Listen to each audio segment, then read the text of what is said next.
सर्वेभ्यो नमो नमः। नमस्कार। मैं प्रतिभा दीक्षित स्वागत करती हूँ आपका सरल संस्कृत सुगम संस्कृत में। अंतिम प्रहार सीरीज का ये 5वां वीडियो है। इस वीडियो के अंतर्गत 30 प्रश्नों के माध्यम से हम रिवीजन करने वाले हैं, विषयों को देखने वाले हैं। मिक्स क्वेश्चंस इसमें रहेंगे सेकंड ग्रेड के पाठ्यक्रम के अकॉर्डिंग। तो कोई एक विषय से संबंधित ना होकर जो सारा पाठ्यक्रम है आपका, वहाँ से प्रश्न उठाए गए हैं।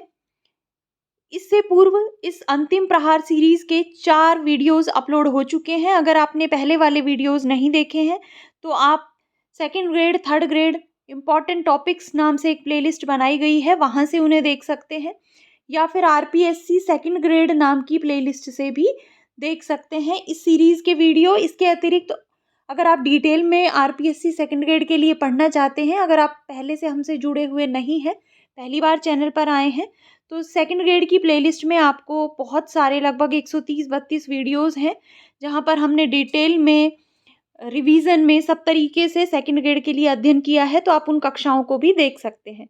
इसके अतिरिक्त अगर आप HTET, PGT, TGT, UP TGT या DSSB या केवीएस किसी भी प्रतियोगी परीक्षा की संस्कृत भाषा से तैयारी कर रहे हैं, तो चैनल पर बहुत सारी प्लेलिस्ट बनी हुई हैं। अलग अलग विषयों से संबंधित बहुत सारे वीडियोस चैनल पर उपलब्ध हैं। तो आप इस वीडियो के डिस्क्रिप्शन बॉक्स में प्लेलिस्ट के लिंक से या तो प्लेलिस्ट देख सकते हैं, वीडियोस देख सकते हैं, या फिर आप चैनल पर जाकर प्लेलिस्ट में जाकर वहाँ पर अपने काम की वीडियोस देख सकते हैं। तो आज का वीडियो प्रारंभ करते हैं। पहला प्रश्न है, अनुगंगम इत्यस्मिन् पदे कस्मिन् अर्थे अनु अव्ययस्य समासः कृतः। अनुगंगम ये जो पद है, इसमें अनु अव्यय का किस अर्थ में समास हुआ है? तो मर्यादा विस्तार अर्थ में, आयाम जहां पर हो उस अर्थ में अनु अव्यय का सुबंत के साथ समास होता है। तो इसके अनुसार जो अनु अव्यय यहाँ पर है, गंगा का विस्तार, गंगा तक, इस अर्थ में गंगा के साथ अनु अव्यय का समास होकर अनुगंगम पद बनता है। तो अनु अव्यय किस अर्थ में यहाँ पर हुआ है? आयाम या विस्तार अर्थ में। तो ऑप्शन नंबर 3 यहाँ पर सही हो जाएगा। दूसरा प्रश्न है, आत्मनि इति इत्यत्र समस्त पदम किम स्यात्। आत्मनि इति इस विग्रह का समस्त पद क्या होगा? आत्मनः, आत्मनि, आत्मनीति या फिर अध्यात्मम। तो आत्मनि इति ये विभक्ति अर्थ में अधि अव्यय का सुबंत के साथ समास होता है। तो अधि का जब आत्मा पद के साथ समास होगा, आत्मनि के साथ समास होगा, तो पद बनेगा अध्यात्मम। ऑप्शन नंबर 4 यहाँ पर सही हो जाएगा। तीसरा प्रश्न है, हरित्रातः पदे कः समासः। हरित्रातः पद में कौन सा समास है? तृतीया तत्पुरुष, चतुर्थी तत्पुरुष, पंचमी तत्पुरुष या फिर सप्तमी तत्पुरुष। तो देखिए, थोड़ा सा यहाँ पर कंफ्यूजन आपको हो सकता है, क्योंकि जब हम कारक पढ़ते हैं तो वहाँ पर एक सूत्र आता है, भित्रा अर्थानाम भय हेतु। ये सूत्र भय और त्राण अर्थक धातुओं का प्रयोग होने पर किसका विधान करता है? पंचमी का। तो आप त्रातः यहाँ पर देखकर पंचमी ना करें, क्योंकि एक और सूत्र आता है तत्पुरुष के संबंध में। क्या सूत्र है? कर्तृकरणे कृता बहुलम, कि कर्ता और करण जो तृतीयांत हो उनका कृत प्रत्यांत के साथ बहुल प्रकार से समास होता है। तो इसके अनुसार यहाँ पर हरिणा त्रातः, इस विग्रह में, इस अर्थ में हरिणा त्रातः, हरि से त्रात, इस अर्थ में समास होता है और हरि त्रातः पद बनता है। तो कौन सा हो जाएगा यहाँ पर? तृतीया तत्पुरुष, ऑप्शन नंबर 1। चौथा प्रश्न है, योगी राजः पदे कः समासः। योगी राजः पद में कौन सा समास है? कर्मधार्यः, षष्ठी तत्पुरुषः, बहुव्रीहि या फिर द्वितीया तत्पुरुषः। तो योगी राजः पद में समास हो जाएगा षष्ठी तत्पुरुष समास। योगिनाम राजा योगी राजः। अब देखिए, इसमें थोड़ा सा आपको कंफ्यूजन हो सकता है। एक तो आता है महाराजः, महान च असौ राजा, तो उसमें तो कर्मधार्य हो जाएगा। इसी प्रकार परम राजः भी आएगा, उसमें भी कर्मधार्य हो जाएगा। लेकिन ये जो है योगी राजः, योगी नाम राजा, योगियों का राजा, तो इस अर्थ में यहाँ पर षष्ठी तत्पुरुष समास होता है, ये आपको ध्यान रखना है। पांचवा प्रश्न है, सृज धातो तव्यत् प्रत्यय कृते किम पदम निष्पन्नम भवति। यहाँ पर तव्यत प्रत्यय होने पर किससे, सृज धातु से क्या पद बनेगा, सृजितव्यः, सृष्टव्यः, स्रष्टव्यः या फिर सृष्टितव्यः। तो सृज धातु से जब तव्यत प्रत्यय होता है तो ये जो धातु के पूर्व में स्थित आदि में स्थित री है इसको गुण हो जाता है, गुण होकर आर हो जाता है और पद क्या बनता है, स्रष्टव्यः। ऑप्शन नंबर 3 यहाँ पर सही हो जाएगा। छठा प्रश्न है अध्येयम पदे प्रकृति प्रत्यय कौ स्तः। इसमें कौन से प्रकृति और प्रत्यय हैं, तो अध्य धातु से ण्यत प्रत्यय, अध्यय धातु से क्यप प्रत्यय, अधिपूर्वक इंग धातु से यत प्रत्यय या फिर अधिपूर्वक इंग धातु से क्यप प्रत्यय। तो जो सही होगा वो होगा अधिपूर्वक इंग धातु से यत प्रत्यय होकर अध्येयम पद बनता है। इसमें जो इंग है ये अंतिम ग की संज्ञा हो जाती है और केवल ई शेष रहता है। अब स्वरांत होने के कारण यत प्रत्यय इसमें होता है। ये जो ई है इसके स्थान पर क्या होगा, ई को य हो जाएगा तो अध्य, और इस ई को पुनः ये हो जाएगा, ए हो जाएगा, अध्येयम इस प्रकार का पद बन जाएगा और प्रत्यय का य शेष रहेगा तो अध्येयम पद हमारे सामने आ जाएगा। तो ऑप्शन नंबर 3 यहाँ पर सही होगा। सातवां प्रश्न है पा प्लस नवुल भूत्वा किम पदम निष्पन्नम भवति। पा धातु से नवुल प्रत्यय होकर क्या पद बनता है, पाकः, पालकः, पाचकः या फिर पकः। तो पा धातु से जब नवुल प्रत्यय होता है तो इसमें एक आगम हो जाता है। कुछ शब्द ऐसे हैं जैसे दायकः, गायकः, पालकः, इनमें आगम होकर अलग तरीके के थोड़े शब्द बनते हैं। नवुल से नवुल का अक्षेष रहता है किंतु मध्य में इनमें आगम हो जाते हैं। तो पा जो कि रक्षार्थक धातु है, जब इससे नवुल प्रत्यय होगा तो पालकः शब्द बन जाएगा। अब पाचकः आप मत समझिए क्योंकि पाचकः शब्द कहाँ पर बनेगा, पच धातु से, पकाना अर्थ वाली जो पच धातु है उससे जब नवुल होगा तो पाचकः बनेगा। और पालकः किससे बनेगा, पा धातु से, रक्षणार्थक जो धातु है उससे नवुल होकर पालकः बन जाएगा। पाकः ये जो है ये घय प्रत्यय होकर इस तरीके का पद बनेगा, नवुल से नहीं बनेगा।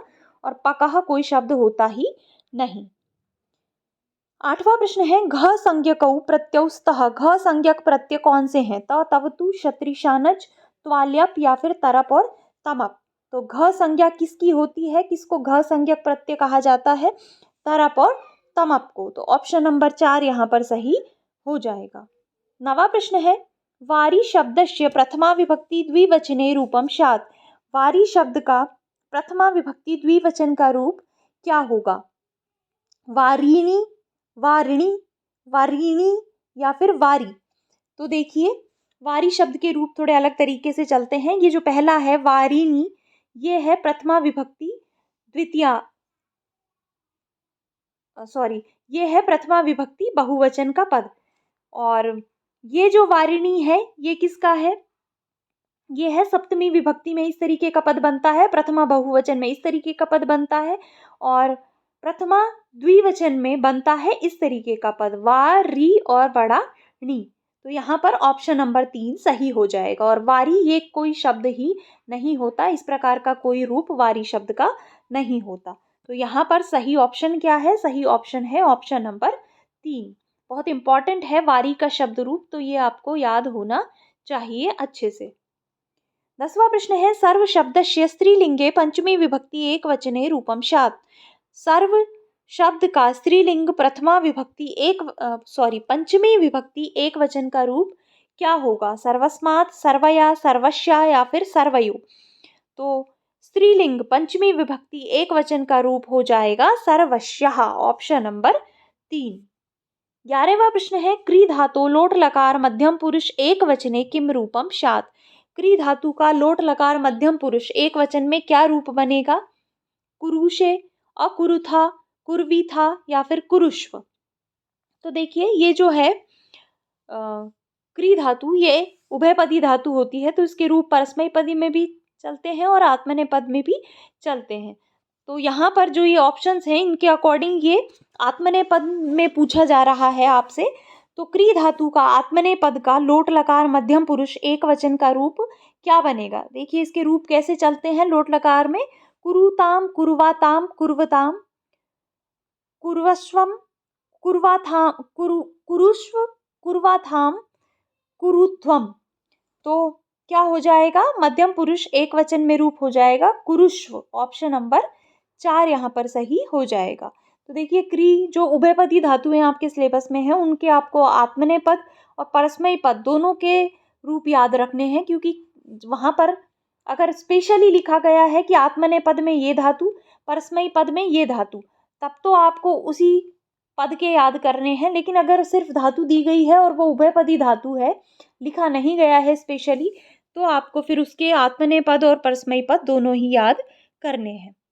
12वां प्रश्न है, इदानीम रमेशः प्रातः उच्चैः पठति इत्यस्मिन् वाक्ये कति अव्ययानि सन्ति। इस वाक्य में कितने अव्यय हैं? तो यहाँ पर एक तो हो जाएगा इदानीम, एक हो जाएगा प्रातः और एक हो जाएगा उच्चैः।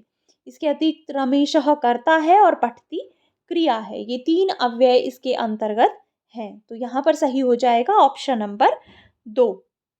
13वां प्रश्न है, विष्णु सूक्तस्य ऋषि कः। विष्णु सूक्त के ऋषि, मंत्रदृष्टा ऋषि कौन है? दीर्घतमा, नारायणः, विश्वामित्रः या फिर गृत्समद। तो विष्णु सूक्त के ऋषि हैं दीर्घतमा, नारायण है पुरुष सूक्त के, विश्वामित्र अग्नि सूक्त के और गृत्समद हो जाएंगे इंद्र सूक्त के। तो विष्णु सूक्त के कौन हो जाएंगे? विष्णु सूक्त के हो जाएंगे, सॉरी, गृत्समद हो जाएंगे इंद्र, हाँ गृत्समद हो जाएंगे इंद्र सूक्त के। तो विष्णु सूक्त के हो जाएंगे दीर्घतमा। ऑप्शन नंबर 1 यहाँ पर सही हो जाएगा।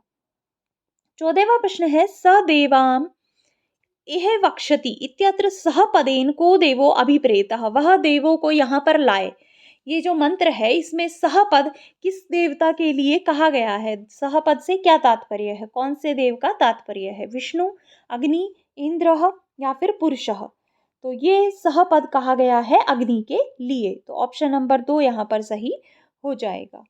15वां प्रश्न है, गीत नाट्य पद्धति भवति। गीत नाट्य पद्धति कहाँ पर होती है? किसकी विधि होती है? नाटक शिक्षण में होती है, पद्य शिक्षणे, गद्य शिक्षणे या फिर व्याकरण शिक्षणे। तो गीत नाट्य विधि पाई जाती है पद्य शिक्षण में। तो ऑप्शन नंबर 2 यहाँ पर सही हो जाएगा। 16वां प्रश्न है, अधोलिखितेषु कस्मिन् पदे उप उपसर्गस्य प्रयोगः समीपार्थे कृतः। निम्नलिखित में से किस पद में उप उपसर्ग का प्रयोग समीप अर्थ में किया गया है? उपहरति, उपकरोति, उपनयति या फिर उपसंहरति। तो यहाँ पर बहुत आसान सा प्रश्न है, समझ गए होंगे आप। उपनयति समीप लाता है, उपहरति उपहार देता है, उपकरोति उपकार करता है, उपसंहरति उपसंहार करता है या इकट्ठा करता है। तो समीप अर्थ में यहाँ पर उप अव्यय का प्रयोग, उप उपसर्ग का प्रयोग नी धातु के साथ किया गया है। तो ऑप्शन नंबर 3 यहाँ पर सही हो जाएगा। 17वां प्रश्न है, निम्नलिखितेषु उपसर्गः न भवति। निम्नलिखित में से कौन सा उपसर्ग नहीं है? अपि, अति, सु या फिर सह। तो देखिए 22 उपसर्ग हैं। उपसर्गों को भी हमने पढ़ा है। मैंने आपको बोला भी था कम से कम 22 उपसर्ग अगर आपको क्रम से अच्छे से याद होंगे तो आप उपसर्ग से संबंधित जो कॉमन क्वेश्चन है उनको आराम से सही कर पाएंगे। अगर इस तरीके का कोई प्रश्न आता है और अगर आपको 22 उपसर्ग याद हैं तो आप आराम से उत्तर दे पाएंगे। कौन सा उपसर्ग नहीं होता 22 उपसर्गों के अंतर्गत?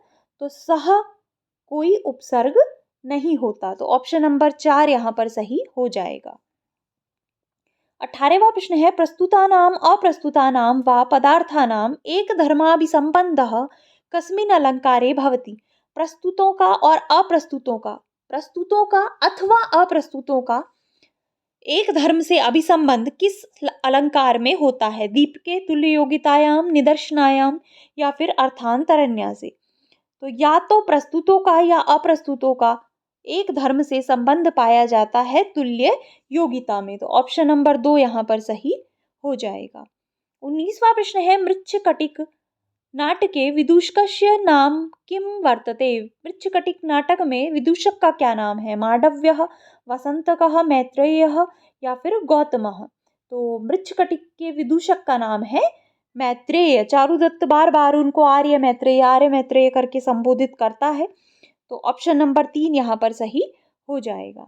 20वां प्रश्न है, अधोलिखितेषु समुचितम मेलनम नास्ति। निम्नलिखित में से समुचित मेल नहीं है। कुमार संभवम 17 सर्गा, रघुवंशम 19 सर्गा, सौंदरनंदम 20 सर्गा, नैष्ठिय चरितम 22 सर्गा। तो क्या सही नहीं है यहाँ पर? यहाँ पर सही जो नहीं है वो हो जाएगा ऑप्शन नंबर 3। सौंदर्यनंद में 18 सर्ग हैं, 18 सर्ग हैं, ना कि 20। 21वां प्रश्न है उरुचक्षसम विशेषणम कस्य देवस्य अस्ति। उरुचक्षस विशेषण किस देवता का है? वरुणस्य, विष्णु, अग्नेः या फिर पुरुषस्य। तो उरुचक्षस किसको कहा गया है? उरुचक्षस कहा गया है वरुण देव को। ऑप्शन नंबर 1 यहाँ पर सही हो जाएगा। 22वां प्रश्न है रमणः प्रकृतिः साधु वर्तते इत्यत्र रेखांकित पद स्थाने शुद्धम पदम किम स्यात्। रेखांकित जो पद है प्रकृति, इसके स्थान पर शुद्ध पद क्या होगा? प्रकृतिम, प्रकृत्या, प्रकृत्यः या फिर प्रकृत्याम। तो यहाँ पर जो शुद्ध पद होगा वो होगा तृतीयांत पद। तो ऑप्शन नंबर 2 यहाँ पर सही हो जाएगा, क्योंकि तृतीया के संबंध में एक सूत्र आता है जो ये विधान करता है कि प्रकृति, गोत्र इत्यादि शब्दों में तृतीया विभक्ति का प्रयोग किया जाता है। गोत्रेण गार्ग्यः, प्रकृत्या साधु, इस प्रकार से हमने पढ़ा है। तो क्या सही पद होगा? प्रकृत्याः, प्रकृत्या साधु। तो ऑप्शन नंबर 2 यहाँ पर सही हो जाएगा। 23वां प्रश्न है पठनम कृते गच्छति इत्यत्र रेखांकित पद स्थाने शुद्धम पदम किम स्यात्। रेखांकित पद के स्थान पर शुद्ध पद क्या होगा? पठनाय, पठनस्य, पठने, पठनात्। तो यहाँ पर जो सही शुद्ध पद होगा वो होगा पठनस्य, क्योंकि कृते के योग में षष्ठी विभक्ति का प्रयोग किया जाता है, ये आपको ध्यान रखना है। तो यहाँ पर हो जाएगा पठनस्य कृते गच्छति, पढ़ने के लिए जाता है। कृते यहाँ पर किस लिए है? कृते का तात्पर्य के लिए, जहाँ पर कारण बताए वो अर्थ दे अगर कृते, तो उसके योग में फिर षष्ठी विभक्ति का प्रयोग किया जाता है। 24वां प्रश्न है मोहनः खाली स्थान शेते रिक्त स्थानस्य पूर्तिं कुरु। शय्याम, शय्यायाम, शय्यायाः या फिर शय्ये। तो मोहन सोता है, शय्या पर सोता है। तो यहाँ पर मोहन शय्या पर सोता है, तो शय्या क्या है? सोने का आधार है। तो शय्या पद का सप्तमी का पद यहाँ पर प्रयुक्त होगा और सप्तमी में क्या बनेगा? पद बनेगा शय्यायाम। अब आप बोलेंगे यहाँ पर तो शेते है, फिर आप आधार क्यों कर रहे हैं, कर्म क्यों नहीं कर रहे? तो हम कर्म इसलिए नहीं कर रहे क्योंकि कर्म का विधान अधि सिंह स्था आसाम कर्म, ये कहा गया है कि अगर अधिपूर्वक हो तो ही, अधिपूर्व में हो शी धातु के, तो ही आधार की कर्म संज्ञा होती है। यहाँ पर शी धातु से पूर्व कोई उपसर्ग नहीं है, अधि इत्यादि नहीं है। तो यहाँ पर क्या हो जाएगा? यहाँ पर आधार का आधार ही रहेगा और ऑप्शन नंबर 2 यहाँ पर सही हो जाएगा। सप्तमी का पद शय्यायाम आएगा। 25वां प्रश्न है उक्ते कारके का विभक्ति भवति। उक्त कारक में कौन सी विभक्ति होती है? इसके विषय में बहुत बार हम कारकों के संबंध में बात कर चुके हैं। जब भी कारक पढ़ते हैं तो पहली बात यही करते हैं कि उक्त कारक में कौन सी विभक्ति होती है, प्रथमा, द्वितीया, तृतीया या फिर प्रसंगानुसार। तो उक्त कारक में प्रथमा विभक्ति हमेशा होती है। किसी भी वाक्य में जो भी कारक उक्त हो उसमें प्रथमा विभक्ति होती है। तो ऑप्शन नंबर 1 यहाँ पर सही हो जाएगा। 26वां प्रश्न है अधि सिंह स्था आसाम कर्म। देखिए आ गया ये सूत्र, सूत्रेण कस्य कर्म संज्ञा भवति। इस सूत्र से किसकी कर्म संज्ञा होती है? इप्सित तमम की, धातु की, ये प है गलत प्रिंट हो गया, धातु की, उपसर्गस्य, उपसर्ग की या आधारस्य, किसकी कर्म संज्ञा का विधान ये सूत्र करता है? सूत्र क्या कहता है कि अधि पूर्वक सिंह स्था और आस धातुओं के आधार की कर्म संज्ञा होती है। अधि, तो यहाँ पर किसकी कर्म संज्ञा का विधान है? आधार की कर्म संज्ञा। तो ऑप्शन नंबर 4 यहाँ पर सही हो जाएगा। 27वां प्रश्न है भित्रार्थानाम भय हेतु सूत्रेण भय भवति। भित्रार्थानाम भय हेतु सूत्र से क्या होता है, क्या विधान करता है ये सूत्र? पंचमी विभक्ति, अपादान संज्ञा, संप्रदान संज्ञा या फिर तृतीया विभक्ति। तो भित्रार्थानाम भय हेतु सूत्र कहता है कि भी, भय और त्राण अर्थक धातुओं का प्रयोग होने पर जो भय का हेतु हो, जिससे भय लगे, उसकी अपादान संज्ञा होती है। तो ये सूत्र क्या करता है? अपादान संज्ञा का विधान करता है और अपादान होने के कारण अपादाने पंचमी से उस पद में पंचमी हो जाती है। तो यहाँ पर ऑप्शन नंबर 2 सही उत्तर हो जाएगा। 28वां प्रश्न है अनुष्टुप छंदसी प्रथम तृतीय पादयो गुरुवर्णः भवति। अनुष्टुप छंद में प्रथम और तृतीय पाद में गुरु वर्ण होता है। कौन सा वर्ण? षष्ठ वर्णः, अष्टम वर्णः, पंचम वर्णः या फिर सप्तम वर्णः। तो अनुष्टुप का लक्षण आपको आता होगा। श्लोके षष्ठम गुरु गेयम सर्वत्र लघु पंचमम द्विचतुष्पादयो ह्रस्वम सप्तमम दीर्घ अनन्ययो। तो क्या हो जाएगा? कौन सा गुरु वर्ण हो जाएगा? सप्तम वर्ण, जो कि प्रथम और तृतीय पाद में तो गुरु होता है और द्वितीय और चतुर्थ पाद में ह्रस्व होता है। तो ऑप्शन नंबर 4 यहाँ पर सही हो जाएगा। 29वां प्रश्न है, शची तीर्थस्य वर्णनम संप्राप्यते। शची तीर्थ का वर्णन प्राप्त होता है। स्वप्नवासवदत्ते, अभिज्ञान शाकुंतले, विक्रमोर्वशीये या फिर किरातार्जुनीये।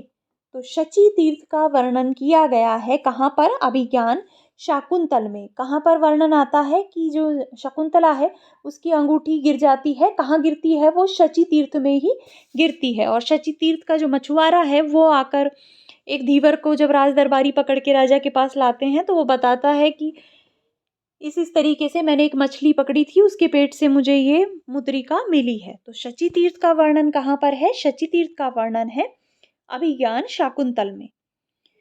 और आज का अंतिम 30वां प्रश्न है, वासवदत्ता इति काव्यस्य नायकः कः? वासवदत्ता काव्य के नायक कौन है? उदयनः, चारुदत्तः, कंदर्पकेतु या फिर राजवाहनः। तो वासवदत्ता काव्य के नायक हैं कौन? कंदर्पकेतु। वासवदत्ता, कौन से वासवदत्ता की बात कर रहे हैं? जो सुबंधु के द्वारा रचित गद्य काव्य है उसकी नायिका है वासवदत्ता और उसके नायक हैं कंदर्पकेतु। और इन दोनों की कथा का ही वर्णन सुबंधु ने बहुत अच्छी शैली में किया है। तो ऑप्शन नंबर 3 कंदर्पकेतु यहाँ पर सही हो जाएगा। तो ये आज के 30 महत्वपूर्ण प्रश्न थे। आशा है आपको ये अच्छे लगे होंगे, आपके लिए उपयोगी और महत्वपूर्ण सिद्ध होंगे। तो इसी के साथ आज का ये वीडियो यहीं पे समाप्त करते हैं। लेकिन जाने से पहले अगर आपको ये वीडियो पसंद आया है तो आप इसे लाइक कर दें, अपने मित्रों के साथ इसे अधिक से अधिक शेयर कर दें। और अगर आप चैनल पर नए हैं या आपने अभी तक चैनल को सब्सक्राइब नहीं किया है तो चैनल को सब्सक्राइब कर लें और उसके बगल में जो बेल आइकन है, घंटी का निशान है, उसे दबा दें। उसको दबाने के बाद जो ऑल का ऑप्शन आएगा उसको सेलेक्ट कर लें ताकि यहाँ से जो भी आगे वीडियोस अपलोड हों, जो भी सूचनाएं आपको दी जाएं, सभी के नोटिफिकेशन आपको प्राप्त हो सके। तो मिलेंगे नेक्स्ट वीडियो में। धन्यवाद।